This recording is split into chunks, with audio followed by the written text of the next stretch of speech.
Mais la pensée qui m'a particulièrement frappé était la suivante.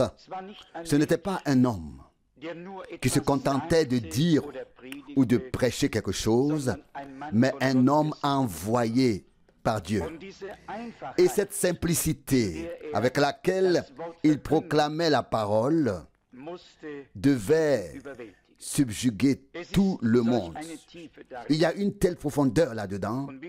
Et comme je l'ai dit, j'ai été béni et j'espère que nous serons tous bénis. Mais il faut être attentif. Il faut être présent intérieurement, suivre et ouvert devant le Seigneur.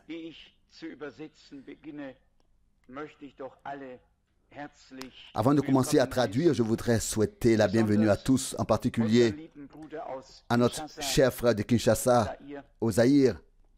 Si je me souviens bien, j'ai mangé chez lui. Vous pouvez le voir maintenant, que Dieu le bénisse. Parmi nous, nous lui demanderons demain de saluer brièvement l'Assemblée. Aujourd'hui, nous n'aurons pas le temps car nous voulons traduire. Que Dieu vous bénisse richement. Nous sommes reconnaissants envers tous ceux qui peuvent être ici, envers chaque frère, chaque sœur. Et je crois que nous ne faisons pas un long trajet uniquement pour nous voir ici. Nous venons pour avoir une rencontre avec Dieu. Et nous espérons que cette prédication de ce soir suscitera la foi en nous. Et si elle est déjà présente, qu'il la fortifiera et l'édifiera, car c'est ce dont nous avons tous besoin ces jours-ci. Personne ne porte déjà la foi en soi et ne la porte avec soi. Mais la foi vient de la prédication, et aussi sûrement que nous entendons la prédication, aussi sûrement la foi vient dans nos cœurs, et alors Dieu confirmera aussi cette foi. Nous allons maintenant chanter simplement « Crois seulement », puis je traduirai, car cela prendra près d'une heure. Je vous demande d'être patient, le temps passera aussi. Crois seulement. Crois seulement. Tout est possible, oh crois seulement, crois seulement, crois seulement, tout est possible, oh crois seulement. Now let us bow our head just a moment before we open His Word. Most gracious Lord, we are happy this morning for the Prions maintenant avant d'ouvrir sa parole. Seigneur miséricordieux, nous sommes reconnaissants aujourd'hui pour le privilège que nous avons de pouvoir nous tenir en ta présence, de te regarder et de t'appeler notre Père. Nous nous souvenons des Écritures. Tu as dit, priez, notre Père qui est aux cieux, sachant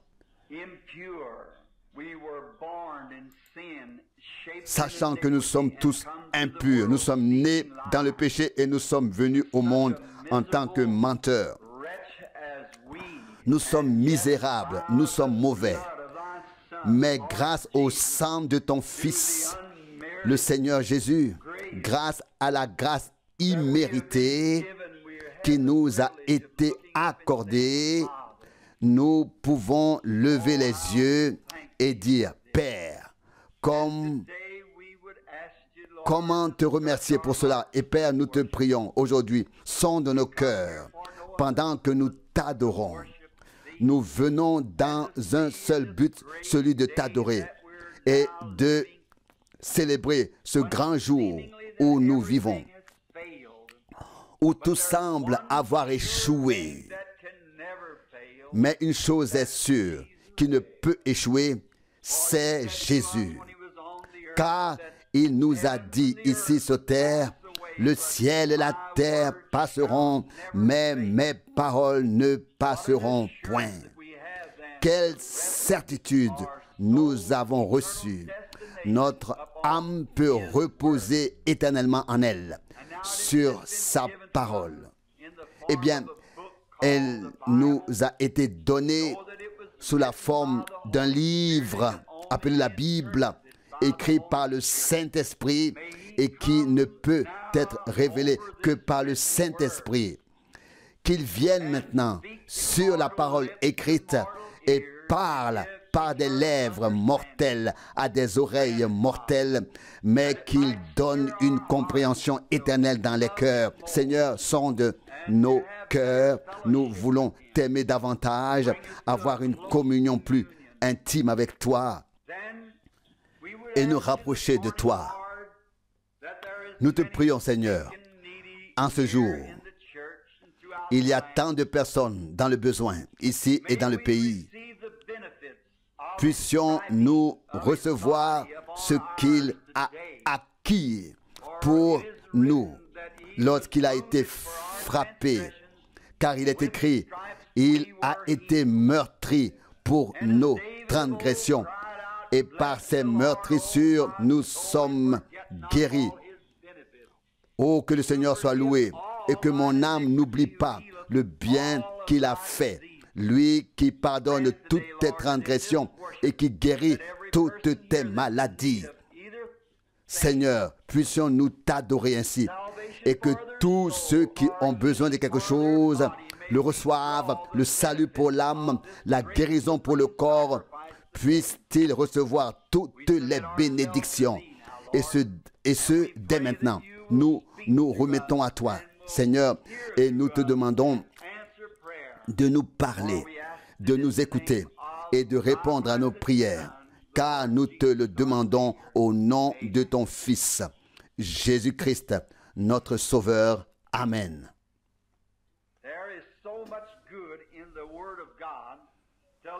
Il y a tant de bonnes choses dans la parole de Dieu qu'il est difficile pour quelqu'un de choisir un passage particulier. Quand je lis la parole, je dis, oh, cela semble si bon. Je vais le souligner. Et quand je continue à lire, j'aborde un autre sujet. Je m'assieds quelques instants et j'écoute l'Esprit me parler.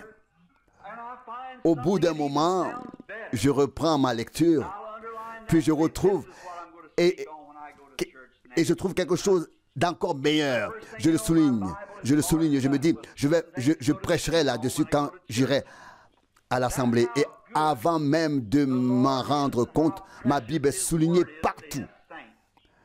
Comme Dieu, notre Seigneur, est bon, comme sa parole est précieuse pour ses saints.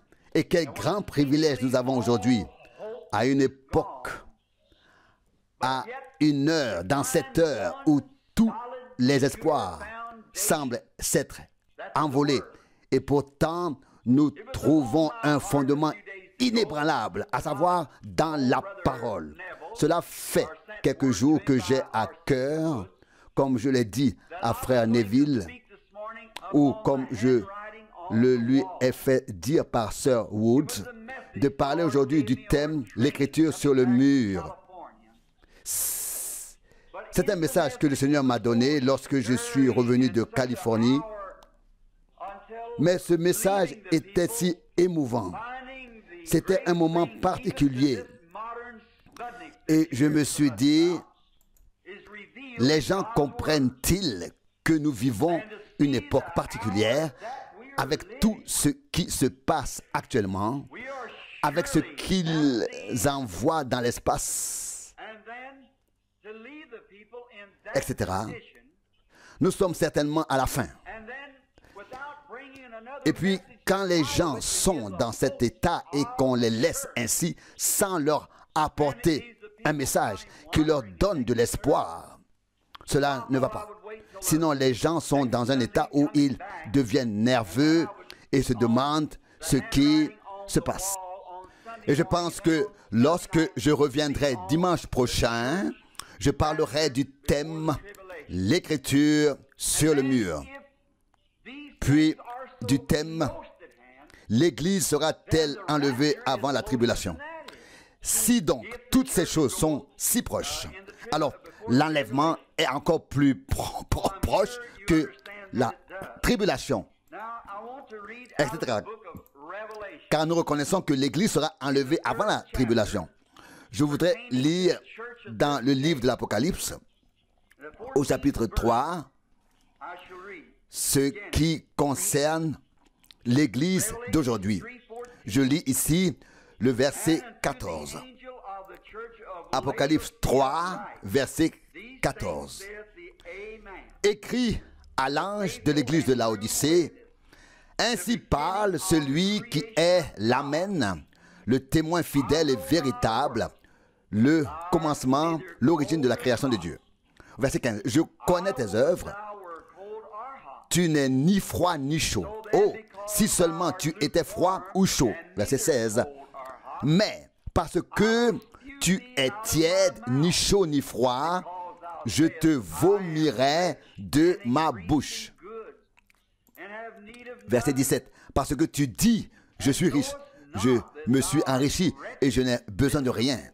Et parce que tu ne sais pas que tu es misérable, pitoyable, pauvre, aveugle et nu. Verset 18. Je te conseille d'acheter de moi de l'or purifié par le feu, afin que tu deviennes riche, et des vêtements blancs, afin que tu les revêtes, et que la honte de ta nudité ne paraisse pas. Et un collier pour oindre tes yeux, afin que tu vois. Verset 19. Je châtie et je punis tous ceux que j'aime. Sois donc zélé et répands-toi. Verset 20. Voici, je me tiens à la porte et je frappe. Si quelqu'un entend ma voix et ouvre la porte, j'entrerai chez lui. Je souperai avec lui et lui avec moi. C'est donc le verset 20 que je vais prendre comme texte et voir si Dieu nous en donne le contexte. Je me tiens à la porte et je frappe. Tout ce message que nous venons de lire est la parole que le Christ lui-même a adressée après sa résurrection à la dernière époque, au dernier âge de l'Église. Nous comprenons qu'il y avait 7 églises et 7 âges de l'Église. Chacune a un ange et l'ange a été envoyé pour apporter le message de l'Église à cet âge. Nous sommes maintenant dans l'âge de l'Église de Laodicée. Et c'est très inhabituel et nous voyons à quel point c'est énorme, car cette parole concerne l'Église dans ce temps dans lequel nous sommes. Nous voyons à quel point tout est tiède, personne ne s'inquiète plus. Bien sûr, nous avons de grands programmes, des bâtiments coûteux valant des millions, etc. Et notre assemblée, notre communauté religieuse compte plus de membres que les autres et notre pasteur gagne plus d'argent. Il est mieux payé et nous sommes mieux lotis que jamais auparavant. Mais la Bible dit dans Apocalypse 3, verset 17, tu es nu, pauvre, misérable et aveugle. Maintenant, pensez-y. Si quelqu'un est nu, pauvre et aveugle et ne le sait même pas, eh bien, s'il le savait, il pourrait faire quelque chose pour y remédier. Il quitterait la rue, il chercherait des vêtements et essayerait d'avoir l'air présentable. Mais être dans cet état et ne même pas le savoir, c'est ce qui est terrible. Eh bien, face à tout cela, ce n'est pas mon texte. Jésus dit au verset 20, « Voici, je me tiens à la porte et je frappe. Si quelqu'un entend ma voix et ouvre la porte, j'entrerai chez lui et je souperai avec lui et lui avec moi. Oh, quelle invitation pour les hommes qui vivent aujourd'hui. Nous voyons ce qui se passe actuellement. Et puis cette merveilleuse invitation. Verset 20. Voici, je me tiens à la porte et je frappe. Si quelqu'un entend ma voix et ouvre la porte, j'entrerai. Chez lui, je souperai avec lui et lui avec moi. Quelle communion, quel privilège, quelle communion. Il se tient à la porte et frappe. Je me souviens d'un grand artiste dont j'ai oublié le nom qui a peint un tableau représentant Jésus se tenant à la porte et frappant. Et vous savez bien qu'avant qu'un tableau puisse être exposé, il doit passer par la critique. Puis viennent certaines personnes qui trouvent tout ce qui ne va pas. Et après que ce tableau ait été critiqué, on a demandé à l'homme qui l'avait peint, il y a juste une chose qui ne va pas dans ce tableau. Tu as oublié la poignée de la porte. Oh non, dit le peintre, tu as mal compris. Si la poignée était à l'extérieur, il pourrait ouvrir et entrer. Mais la poignée est à l'intérieur. C'est la personne qui est à l'intérieur qui doit ouvrir et non Jésus qui se tient à l'extérieur. Et c'est ainsi. Jésus, avec toute sa miséricorde, tout son amour, toute sa compassion, mais c'est vous qui le laissez entrer ou qui le laissez dehors. La poignée est à l'intérieur. La poignée de porte est à l'intérieur. Pourquoi quelqu'un devrait-il frapper à la porte d'un autre? Quelle serait la raison? Eh bien, il veut entrer. Il veut entrer. Il y a quelque chose qui le motive. Soit il veut apporter quelque chose, montrer quelque chose ou dire quelque chose. Si quelqu'un frappe, c'est qu'il veut entrer. Peut-être veut-il de la... Veut-il avoir communion ou il y a quelque chose dont il veut parler. Il a quelque chose dont il veut parler. C'est pourquoi Jésus frappe à la porte. Qu'en pensez-vous? À travers les âges, des personnes très importantes ont frappé à toutes sortes de portes. Pensez au plus grand empereur de son temps, Auguste. Que pensez-vous qu'un soldat aurait ressenti s'il avait vécu quelque part dans une cabane et que le roi Auguste était sorti de son palais, s'était rendu à cette cabane et avait frappé à la porte? Quelle émotion cela aurait été pour ce simple soldat. Ce grand souverain de Rome se tient maintenant devant sa porte, frappe et souhaite lui parler.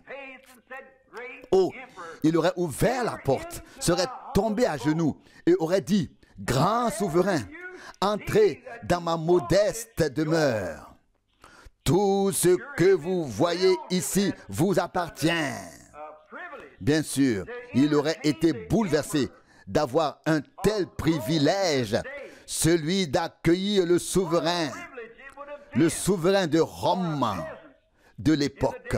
Quel privilège cela aurait été pour un pauvre en Allemagne à l'époque d'Adolf Hitler.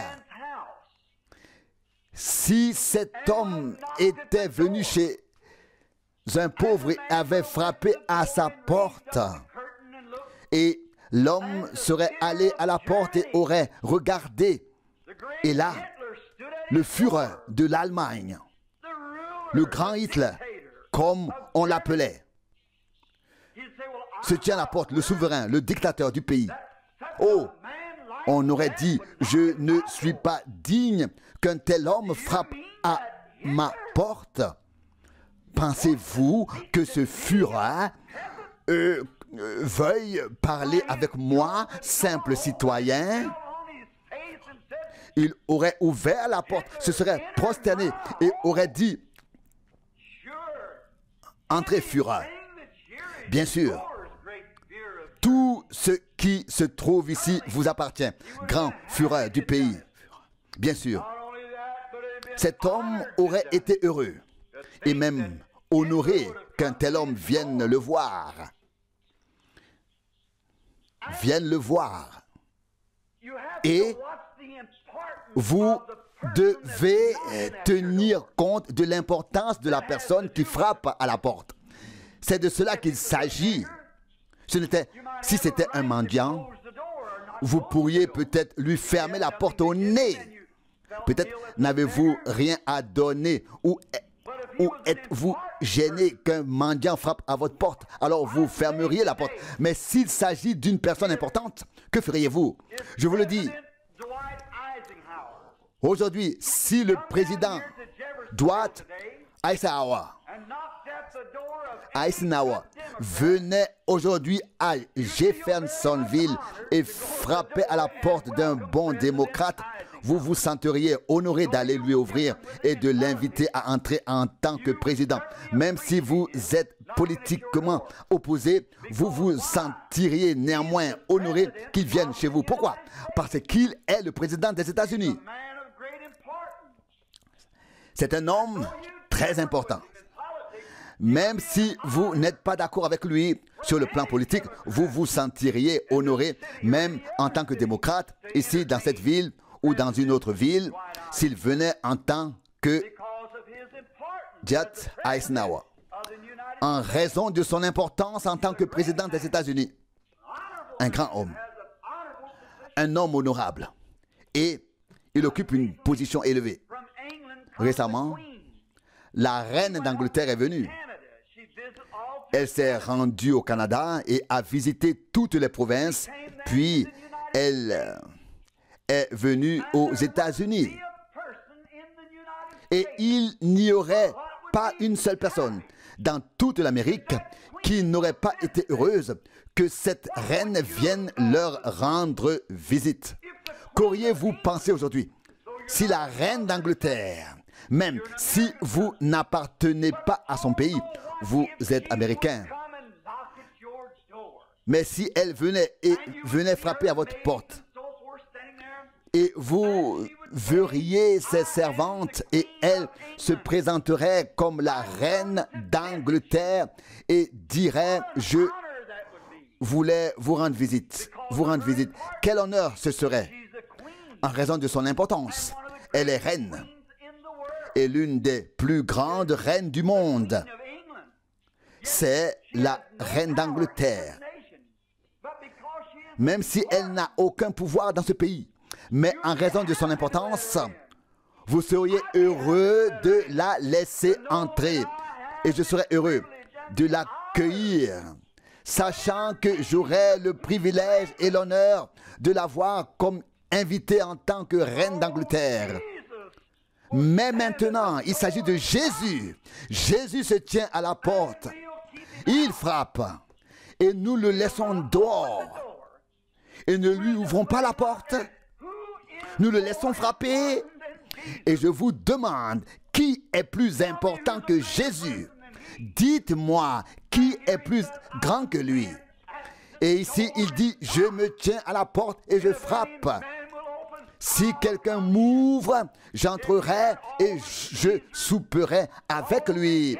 Et si tous les empereurs, si tous les Hitler et tous les grands hommes et femmes du monde frappaient ensemble à votre porte, ils n'auraient aucun poids en comparaison de celui qui se tient chaque jour à la porte de votre cœur, à savoir le Seigneur Jésus qui frappe. Il veut entrer. Il veut vous parler. Vous lui appartenez. Vous avez été créés à son image. Vous êtes des êtres humains créés à l'image de Dieu. Et il veut vous parler.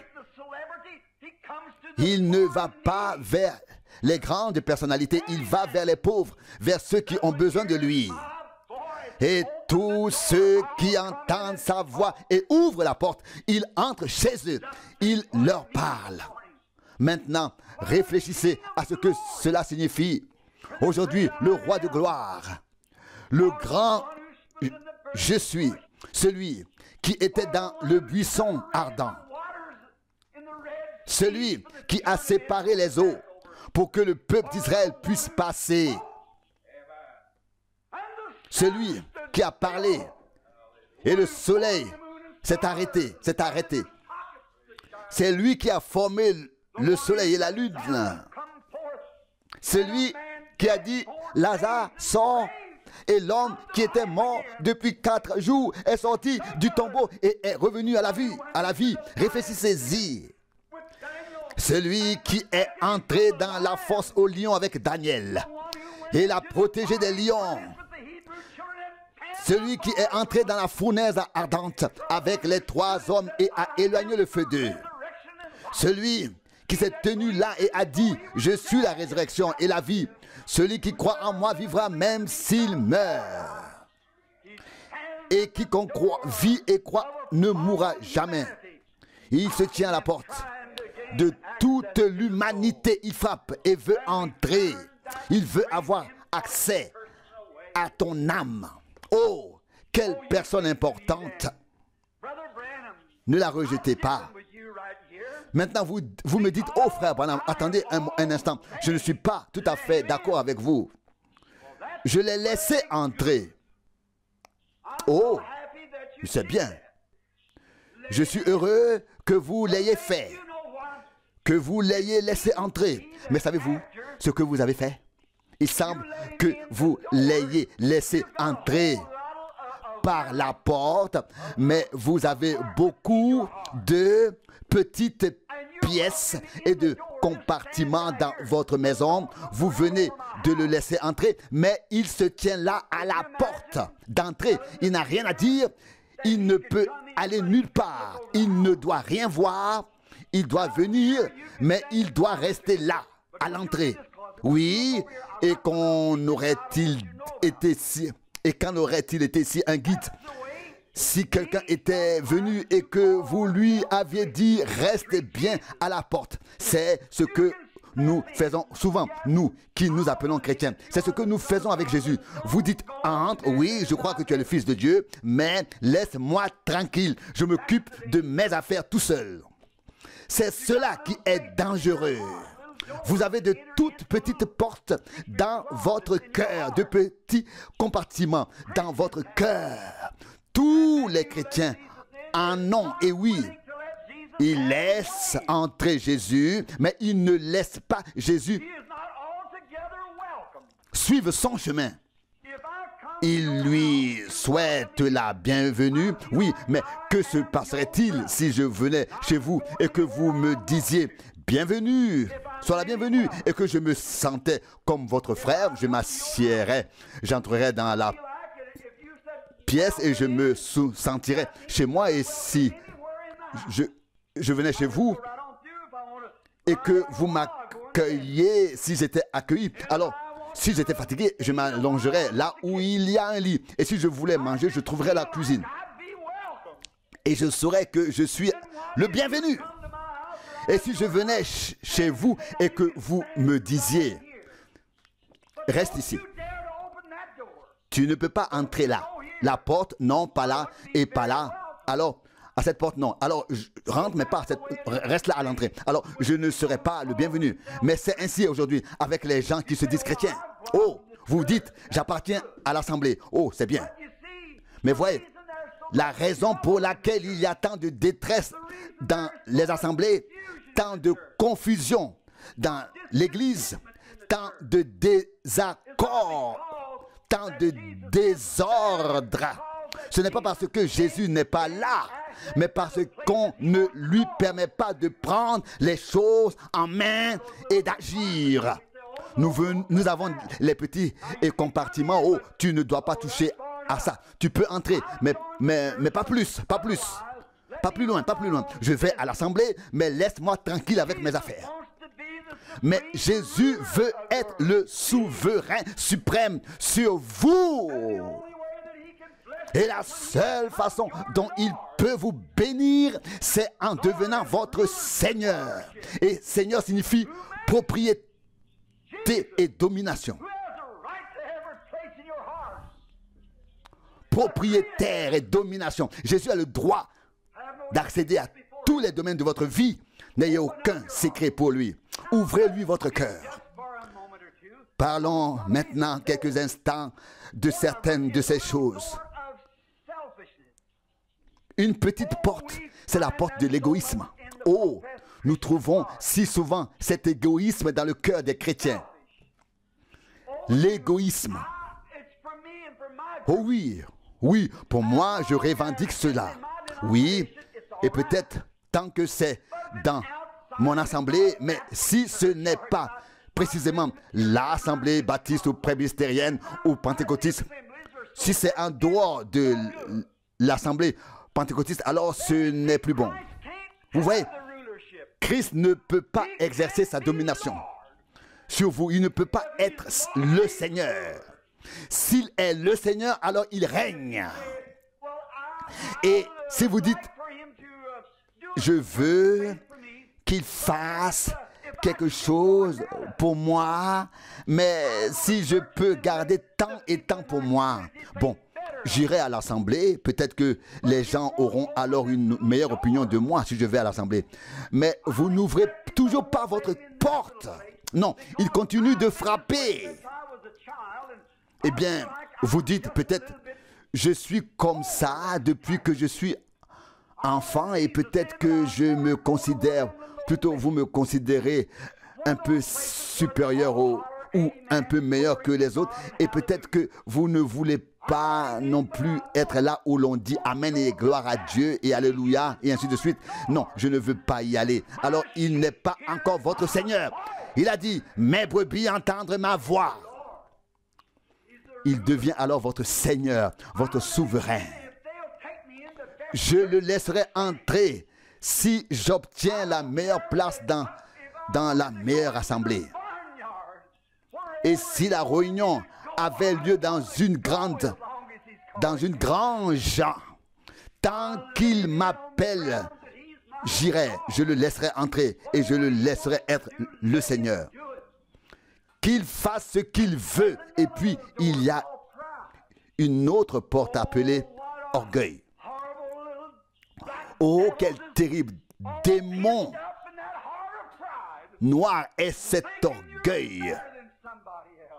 Tu te crois ou tu te considères meilleur que quelqu'un d'autre.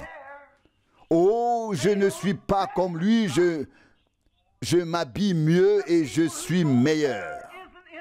Et les gens qui vont là-bas, ils ne sont pas de ma classe.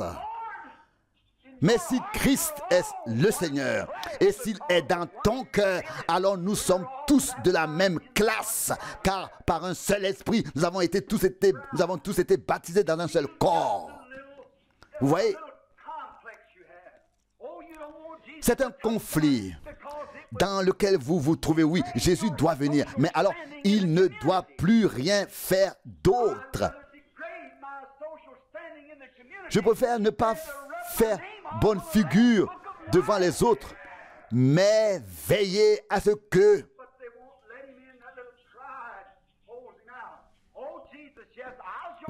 mon nom ne soit pas rayé du livre de vie. Orgueil, oui, je vais à l'assemblée. Je t'accueille, mais ne regarde pas dans ce compartiment. Non, ici, dans la porte, entrez ici, mais n'entrez pas là. Alors, il n'est pas votre Seigneur. Il doit avoir accès à chaque pièce de votre maison, à chaque porte, à chaque domaine, à toute votre vie et à tout ce qui en fait partie. Alors, il deviendra le Seigneur. Pourquoi vient-il dans votre cœur? Pour être votre Seigneur. Il frappe à votre cœur pour devenir votre sauveur. Et si vous laissez l'égoïsme, l'orgueil, l'amertume et toutes ces choses dans votre cœur, l'irritation et toutes ces choses, alors il ne peut pas être le maître de votre cœur.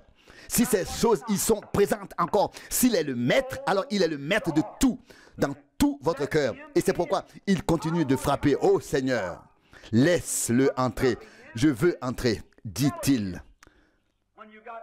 Avoir de la communion, partager le repas. Et nous avons alors aussi de la communion les uns avec les autres à ce moment-là. Le Seigneur et toi, vous êtes amis, vous appartenez l'un à l'autre. Ce que vous avez, il l'a aussi. Et ce qu'il a vous appartient. Vous voyez? Il est devenu comme vous afin que vous deveniez comme lui. Vous avez tout en commun. Il y a encore une autre chose, une autre porte dans le cœur dont je voudrais parler. C'est la porte de la foi. Tant de gens professant être chrétiens ne veulent pas ouvrir la porte de la foi. Vous dites, Seigneur, entre, mais je ne crois pas que toute la Bible soit vraie. Je crois ce que dit mon assemblée, mais le reste, je ne sais pas quoi en faire. Comment le Seigneur peut-il alors vous bénir? Comment peut-il être votre Seigneur et votre Sauveur s'il ne peut pas avoir tout votre cœur, l'ouvrir et y mettre la foi? Vous devez d'abord ouvrir la porte, puis vous entrez dans cette foi et il prendra le souper avec vous. La porte de la foi. Oh, je veux l'accueillir aujourd'hui dans mon cœur, le recevoir dans chaque pièce, derrière chaque porte, tout ce que je suis, je l'accueille. J'ouvre chaque porte. Et ensuite, je veux embrasser et boire la coupe de la bénédiction. Et je voudrais l'entendre dire, je suis ton Seigneur. Oui. Et avoir communion avec moi. Ne pas rester seulement à la porte et y prendre le repas. Mais inviter, laisser entrer. Prends tout. Seigneur, égoïsme. Prends toute fierté. Orgueil, Seigneur, je crois. Oh, vous dites, oui, mais j'appartiens à l'Assemblée. Mais je crois que les jours des miracles sont révolus. Oui. Alors vous avez refusé de laisser le Seigneur entrer par la porte de la foi. Oui, bien sûr. Il est là. Mais vous dites, frère Branham, je suis chrétien. Oui, mon cher, je sais que tu es chrétien et j'apprécie cela. Tu as accepté le Seigneur. Mais tu vis en dessous de ton privilège. Tu as fermé la porte. Tu cours d'ici à là parce que tu ne crois pas. Tu dois ouvrir la porte de la foi et le laisser entrer dans cette pièce. Et alors, il vous donnera le désir de votre cœur. Ceux qui espèrent au Seigneur renouvellent leur force. Ils s'élèvent comme des aigles. Ils courent et ne se lassent point. Ils marchent et ne se fatiguent point. Ésaïe 40, 31. Si vous demeurez en moi et que mes paroles demeurent en vous, demandez ce que vous voudrez et cela vous sera accordé. Jean 15, 7. En vérité, je vous le dis, si vous dites à la montagne, transporte-toi dans la mer. Et en grec, cela signifie, lève-toi et transporte-toi dans la mer. Et si vous croyez que cela se réalisera, cela se réalisera.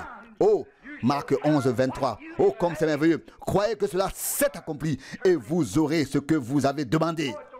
Prononcez, bien sûr. Cela ne doit pas être spontané. Cela ne doit pas être ainsi, bien sûr que non.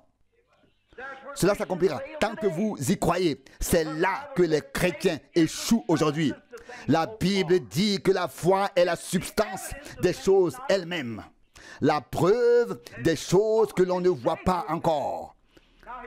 Hébreux 11, 1, leur démonstration. Que diriez-vous alors? Ce n'est pas un mythe, ce n'est pas une pensée, ce n'est pas seulement un espoir, ce n'est pas seulement un souhait, c'est une substance. C'est en fait quelque chose que vous possédez déjà. Si je venais vers vous et vous disais, j'ai faim, j'ai besoin de pain, et que vous me répondiez, oui, de quoi avez-vous besoin? Combien coûte un pain? Je répondrais 25 centimes et je peux m'acheter un pain. Et vous diriez, voici 25 centimes. Eh bien, 25 centimes ne sont pas le pain, mais c'est le prix d'achat du pain. Et tant que j'ai les 25 centimes, j'ai le pain déjà, car c'est la substance. Je peux être aussi heureux avec ma faim, avec tout, avec mes 25 centimes, que si j'avais déjà le pain. Oh, loué soit le nom du Seigneur. Mais vous ne le laissez pas entrer là. Vous n'ouvrez pas la porte de la foi. Ce qu'il dit est pourtant la vérité. Quand il vous fait une promesse, acceptez-la avec foi et sachez que Dieu ne peut pas mentir. Alors c'est réglé. J'ai les 25 centimes. Ce n'est pas une idée. J'ai les 25 centimes. Et je sors. Je pars joyeusement comme si j'avais déjà le pain, car j'ai le prix d'achat du pain. Et si j'ai la foi, alors l'œuvre est déjà accomplie. La porte est ouverte. La foi de Dieu est dans mon cœur.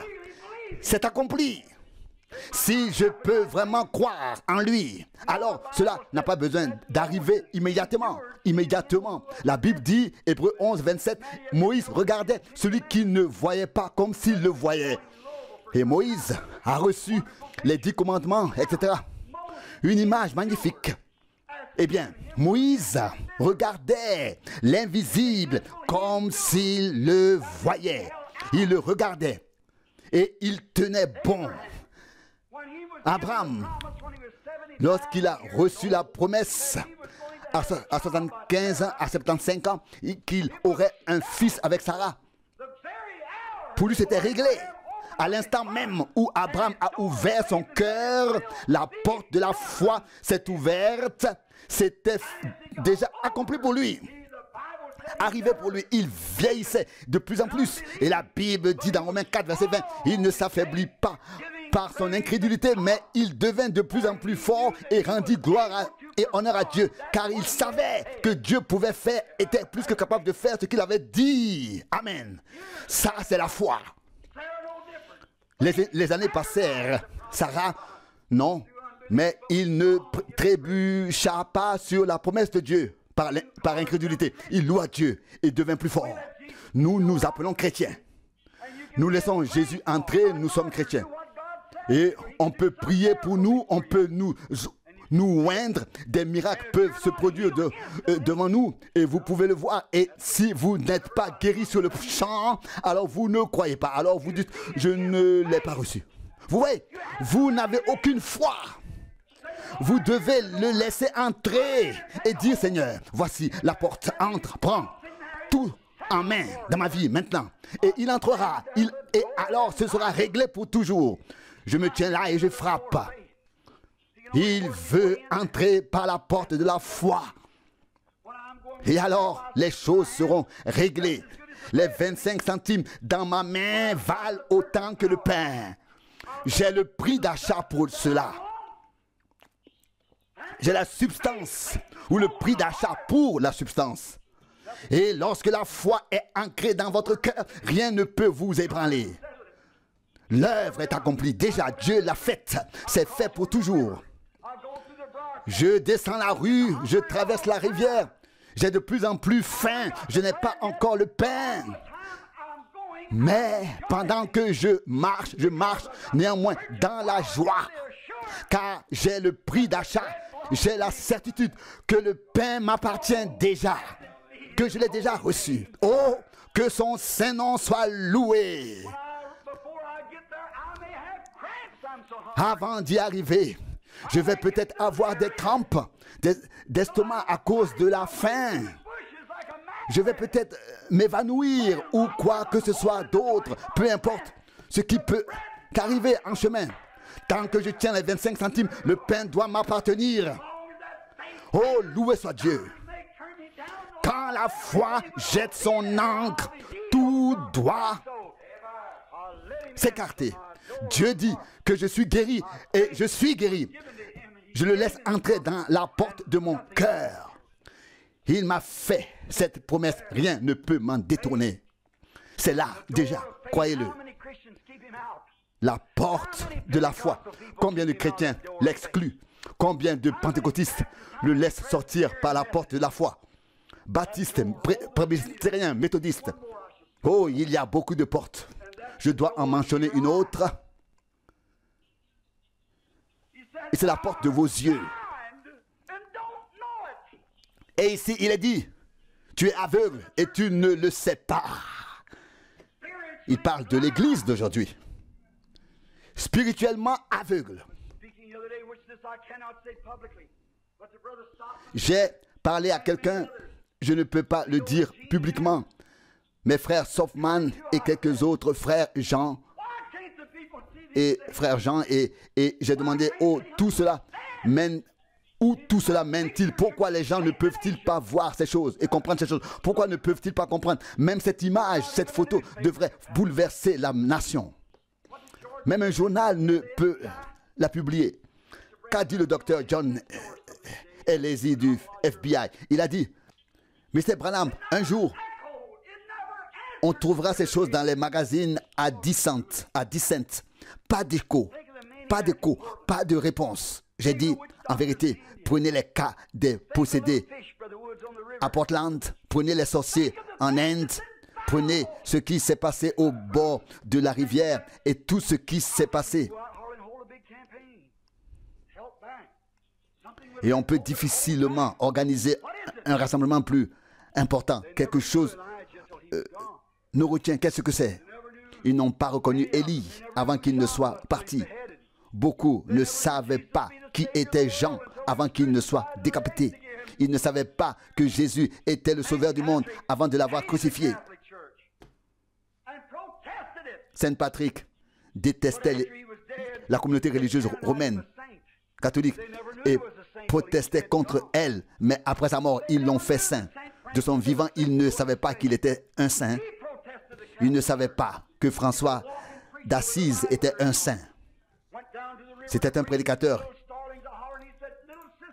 qui va de lieu en lieu, la Bible à la main. Il prêchait au bord du fleuve et il avait l'autorité, il prêchait la parole de Dieu. Et ils ne l'ont pas reconnu avant sa mort. Seulement longtemps après, Jeanne d'Arc, qui a sauvé la France, était une sainte. Elle était spirituelle. Elle avait des visions. C'était une femme spirituelle. Elle entendait les anges parler. Elle entendait la voix de Dieu. Elle avait des visions. Et qu'ont-ils dit qu'elle était une sorcière? Et la communauté religieuse catholique l'a brûlée sur le bûcher. Les prêtres l'ont fait. Et elle a crié pour qu'ils aient pitié d'elle. 200 ans plus tard, ils ont reconnu qu'elle était une sainte. Et puis on a déterré les ossements des prêtres et on les a jetés dans le fleuve. Mais ils ne l'ont pas reconnue avant qu'elle ne soit venue et repartie. Jésus a dit, ils ne pouvaient pas croire, car Ésaïe a dit qu'ils ont des yeux et ne voient pas, qu'ils ont des oreilles et n'entendent pas. Jean 12, 40. Je l'ai écrit sur ma feuille blanche dans la Bible. J'ai eu une vision que le Seigneur m'a donnée. Je l'ai mentionné dans l'assemblée. Il m'a dit, va en Afrique, puis retourne en Inde. Et j'ai répondu, oui Seigneur. L'ange du Seigneur m'est apparu entre les deux pièces dans la colonne de feu, comme vous pouvez le voir sur la photo. Va en Afrique, comme je te l'ai dit. Et un an plus tard, ils m'ont encore persuadé à faire autre chose. Et puis j'étais en voyage en Europe, à Lisbonne, et je suis tombé si malade que j'ai passé toute la nuit à vomir. Et le lendemain matin, je suis allé dans la salle de bain pour prendre une douche. Et l'ange du Seigneur se tenait là et m'a dit, tu dois aller en Afrique. J'ai dit, mon Seigneur et mon Dieu, je ne suis pas digne d'être ton serviteur. Si tu le veux, enlève l'esprit de moi et donne-le à quelqu'un d'autre.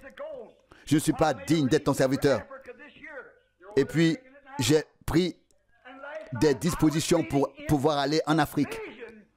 Et puis, il y a quelques soirs, j'ai relu la vision et Dieu savait que je ne la comprendrais pas. Et hier soir, j'ai remarqué à nouveau que la vision disait d'abord en Afrique, puis en Inde. Et je l'ai écrit moi-même, mais je ne l'ai pas fait. Je l'ai écrit moi-même. J'étais assis sur le bord du lit et j'ai bondi quand la voix m'a parlé. Puis je l'ai écrit. Combien de fois l'ai-je lu moi-même sans comprendre? Et beaucoup l'ont lu avec moi. Et pourtant, j'ai vu comment les gens seraient habillés. Et j'ai vu comment la lumière est venue. Et j'ai vu le blanc et le noir ensemble en Afrique. Je l'ai vu. Des blancs et des noirs ensemble. Mais quand les yeux s'ouvrent, alors ils sont ouverts. Oh Dieu, ouvre mes yeux pour que je voie. Laisse-moi regarder derrière le rideau du temps. Laisse-moi voir, Seigneur, ce qui se passe autour de moi. Ce qui est sur le point de se passer. Oh, quand je vois à quel point les gens peuvent être aveugles, des gens qui voient et ne comprennent pas. Ils voient comment Dieu vient dans les réunions et fait les choses comme il les faisait lorsqu'il était sur terre. Ils voient Jésus-Christ, le Fils du Dieu vivant, agir et œuvrer comme il le faisait lorsqu'il était sur terre. Et pourtant, ils ne comprennent pas. Comment est-ce possible? Leurs yeux ne sont pas ouverts. Un jour, ils s'ouvriront, mais il sera trop tard. Il sera alors trop tard. Le temps sera révolu et ils le voudront. Et ils voudront le voir. Et alors on dira, tu penses que c'était telle et telle ou telle chose et je ne le savais pas. Cela dépasse leur entendement et ils ne comprennent pas. Avez-vous compris ce que je dis? Voyez-vous, cela dépasse leur entendement. Vous cherchez quelque chose de grand qui doit arriver dans le futur et cela arrive maintenant sous vos yeux et vous ne le voyez pas. Oh Dieu, viens dans mon cœur, ouvre toutes les portes, ouvre mes yeux, ouvre-les. Oh, Cléopas et son ami marchaient sur le chemin. Ils sont venus, ils sont allés à Emmaüs, Luc 24, 13. Oui, ils venaient de Jérusalem et en chemin, il leur parla. Il marchait avec eux. Il mangeait avec eux. Mais ils ne comprenaient pas tout de suite. Quand il entra, il fit alors quelque chose. Et il reconnut que c'était lui. Cela s'est produit après sa résurrection. Et la Bible dit dans Luc 24, 31, leurs yeux s'ouvrirent. Il leur ouvrit les yeux, leur ouvrit l'esprit. Et ils retournèrent joyeux et dirent, en vérité, le Seigneur est ressuscité. Nous l'avons vu. Il a rompu le pain. Leurs yeux s'ouvrirent et ils comprirent. Jésus peut venir parmi les hommes et faire les mêmes choses. Et que se passe-t-il? Les gens s'en vont et disent, peut-être est-ce de la télépathie, peut-être est-ce un spirit, peut-être un devin, quelque chose de ce genre. Oh, si Dieu ouvrait nos yeux, voyons ce que ces choses signifient. La porte de l'œil est dans le cœur, pas seulement ce que vous voyez, car cela c'est regarder, mais pas voir. Jésus a dit à Nicodème, à moins qu'un homme ne naisse de nouveau, il ne peut voir le royaume de Dieu. Vous ne voyez pas avec vos yeux, vous voyez avec votre compréhension. Vous regardez avec les yeux, vous comprenez avec le cœur. La porte de votre œil est dans votre cœur. Il s'agit de la porte de la compréhension. Oh, Jésus a dit qu'il ouvrirait l'œil, qu'il donnerait de l'onction. Il frappe. Le fait-il? Cela devient réalité devant vous, avec vous. Alors les choses changent. Lorsque nos yeux sont ouverts, il est toujours avec vous, il vous aide. Il se tient chaque jour devant votre porte. Vous ne le reconnaissez pas. J'ai entendu un prédicateur dire quelque chose il n'y a pas longtemps. Cela m'a touché, c'était dans le sud. Il y avait là un vieil homme d'origine africaine et il ne voulait tout simplement pas aller à l'assemblée. C'était un homme si gentil, un homme bon, mais il ne voulait pas aller à l'assemblée. Et un jour, il est allé chasser avec le prédicateur et il ne voyait rien. Il tirait toujours à côté. Et un jour, ils sont allés chasser du gibier et ils avaient abattu tellement de gibier qu'ils ne pouvaient pas tout ramener à la maison. Ils sont revenus chargés à bloc. Il s'appelait Gab et il l'appelait Gab pour faire court.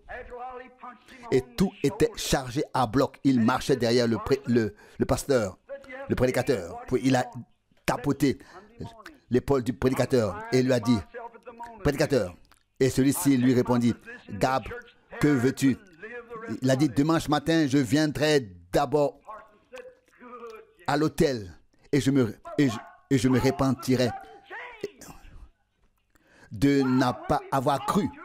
Et le prédicateur dit, bien Gab, mais qu'est-ce qui a provoqué cette décision soudaine, ce changement? Je t'ai parlé et des personnes saintes et pieuses t'ont parlé, ont prié avec toi et tu t'es toujours montré fermé. Et tu sais quoi, prédicateur, je sais bien que je ne sais rien faire, mais regarde tout ce que j'ai reçu. Il doit m'aimer, sinon il ne me l'aurait pas donné. Qu'est-ce que c'était? Ses yeux s'ouvrirent. Il comprit qu'il lui avait donné, il comprit qui lui avait donné tout cela. Qui le lui avait envoyé? Le bœuf connaît l'étable de son maître et l'âne la crèche de son maître. Mais mon peuple ne me connaît pas, dit le Seigneur. Ésaïe 1:3. Bien sûr, ils ne savent pas d'où viennent les bonnes choses, mais lorsque nos yeux s'ouvrent, alors nous pouvons voir.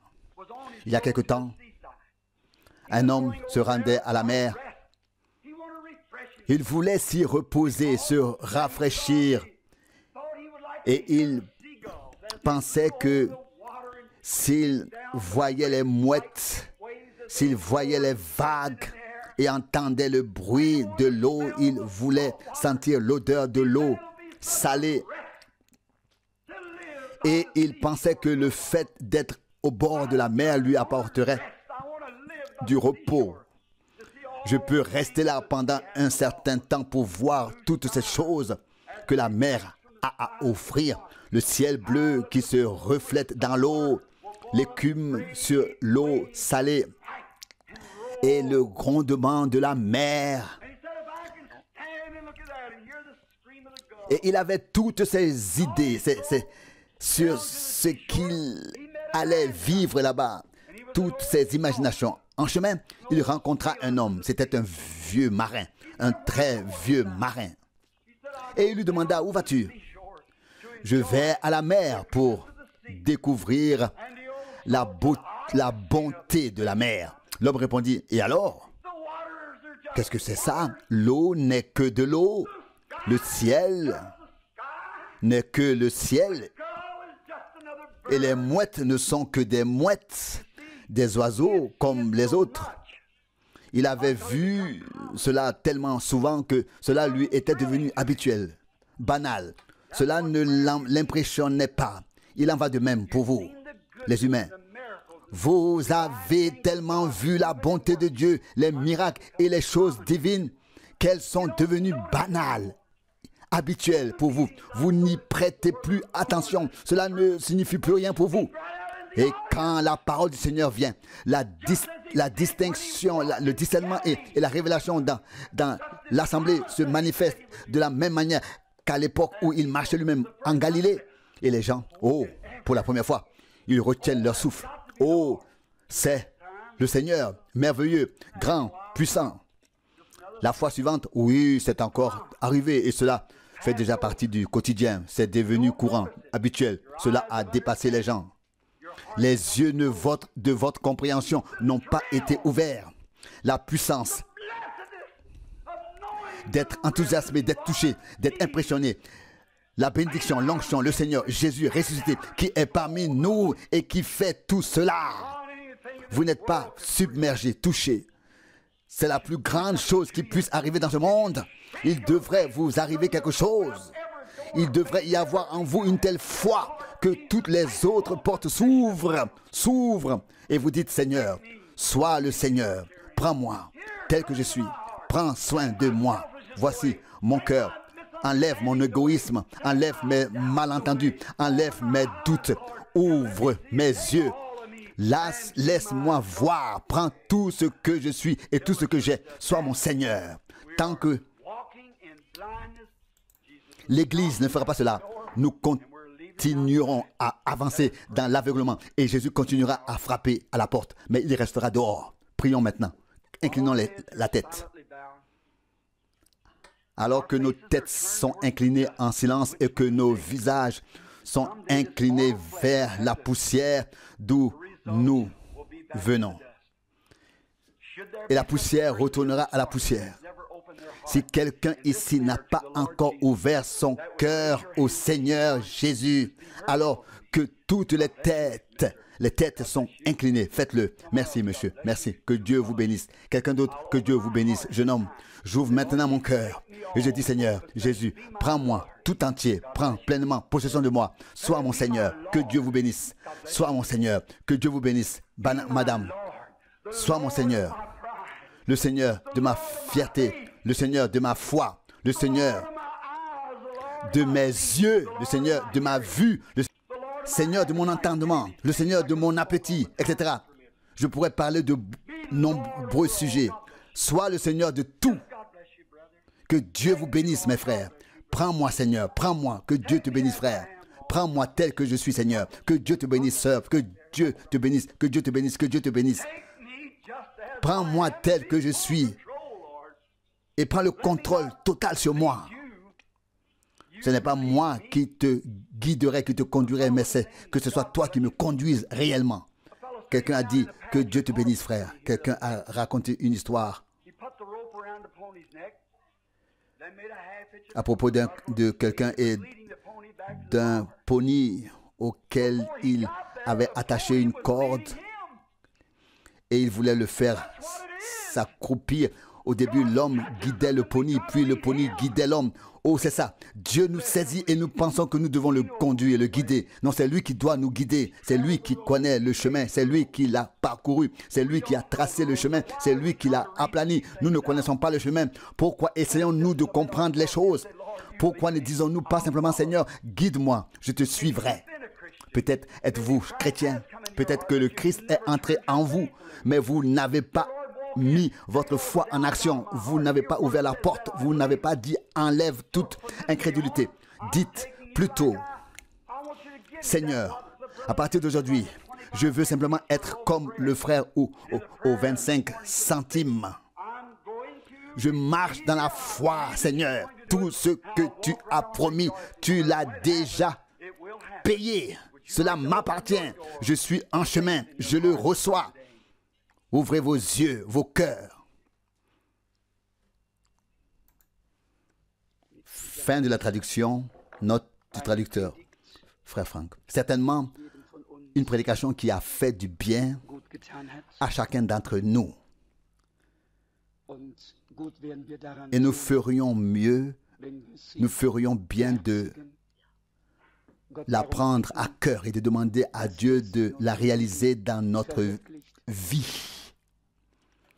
Et aussi de nous habituer à ne plus parler après un service divin, afin de ne pas nous priver de la bénédiction, mais simplement de mettre en pratique la parole que nous venons d'entendre, chacun pour soi. L'un sera interpellé sur un domaine, l'autre dans un autre, et chacun se retirera dans le silence, avec Dieu dans la foi et la confiance. Nous ne pouvons de toute façon pas nous aider les uns les autres, mais Dieu peut nous aider tous. Et vous n'avez pas besoin de ma réponse, ni moi de la vôtre. Nous avons tous besoin de la réponse de Dieu. Tous, du premier au dernier. Et Dieu nous a fait une offre merveilleuse. Quelle prédication simple, mais profonde pour nous tous. Que Dieu nous accorde la grâce de pouvoir ouvrir chaque porte de notre cœur, tout ce qui s'y trouve. Peut-être s'agit-il d'une porte principale, puis de toutes les différentes pièces qui s'y trouvent, afin que nous puissions dire avec un cœur sincère et le penser vraiment, Seigneur, me voici tout entier. Une solution complète, une séparation totale de ce qui ne vient pas de Dieu, que ce soit le mot d'ordre de ma foi, et toute détresse disparaîtra. C'est ce que chante un compositeur. Je pense qu'il avait raison. Comme nous l'avons entendu, Dieu est un Dieu pragmatique.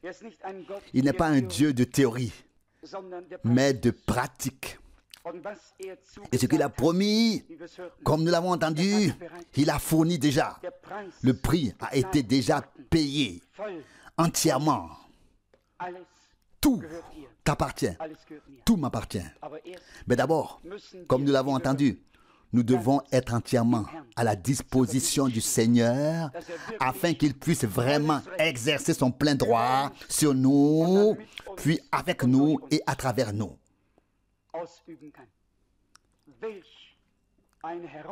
Quel défi pour nous tous ce soir.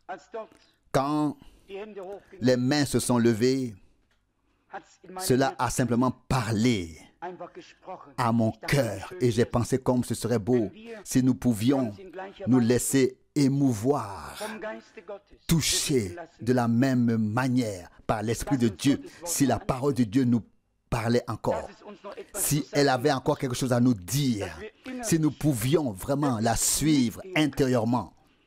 Si ce n'est plus le cas, si la parole de Dieu ne nous interpelle plus, que deviendrons-nous et que deviendra notre vie?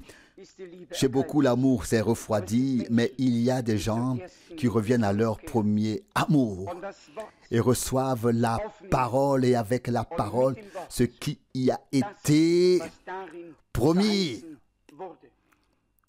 Car la parole est d'abord une promesse, une parole de Dieu. Mais ensuite, l'acte suit la parole de Dieu. Je pense que ce soir, sans exception, nous devrions tous consacrer à nouveau notre vie au Seigneur et dire, Dieu fidèle, tu nous as parlé. Je pense que nous pouvons tous dire que nous avons accueilli le Seigneur, reçu le Seigneur. Mais où l'avons-nous laissé régner? Où l'avons-nous laissé décider? Où nous sommes-nous mis entièrement à sa disposition? Que Dieu accorde sa grâce, afin qu'aucun d'entre nous ne quitte cet endroit sans avoir été interpellé, touché. Et puis encore, et plus encore, sans avoir pris la décision de servir véritablement le Seigneur de tout notre cœur, afin qu'il puisse régner sur toute notre vie. Alors il agira pour la gloire de son nom. Levons-nous et prions. Peut-être chanterons-nous ensemble tel que je suis, ainsi doit-il en être. Tel que je suis, ainsi doit-il en être. Non pas ma force, mais par toi seul. Ton sang me lave de mes péchés. Ô agneau de Dieu, je viens. Je viens.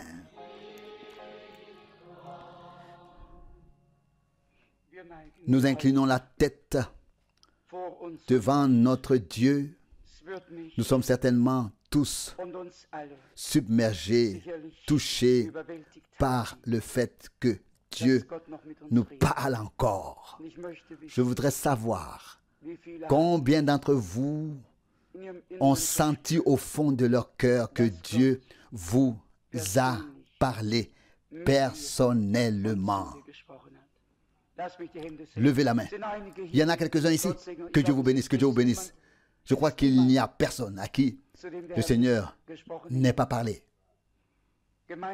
Ensemble, nous nous présentons devant sa sainte face. Le temps est grave. Il est peut-être court, personne ne le sait. Mais nous savons une chose, au moment où le Seigneur parle, nous devons venir, suivre, répondre. Quand il frappe, nous devons ouvrir et le laisser entrer, l'inviter à entrer. Et alors il veut partager le repas avec nous. Je sais que certains souhaitent qu'on prie pour eux, ils ont des besoins de prière. Prière pour des besoins physiques. Nous prierons pour cela demain après le service divin du matin. Aujourd'hui, nous avons entendu de quoi il s'agit. Notre relation avec Dieu, notre communion avec lui. Et nous en avons tous besoin. Il fait si frais maintenant que Dieu mette dans nos cœurs un feu nouveau, un renouveau, une nouvelle bénédiction, un nouvel élan, une véritable ardeur par un feu. Par un feu. Pas un feu imaginaire, mais un feu réel qui brûle et qui dégage de la chaleur. Rendons grâce à notre Dieu. Adorons-le ensemble. Faisons-le vraiment ensemble maintenant. Père céleste, merci du fond du cœur pour ta parole précieuse et sainte.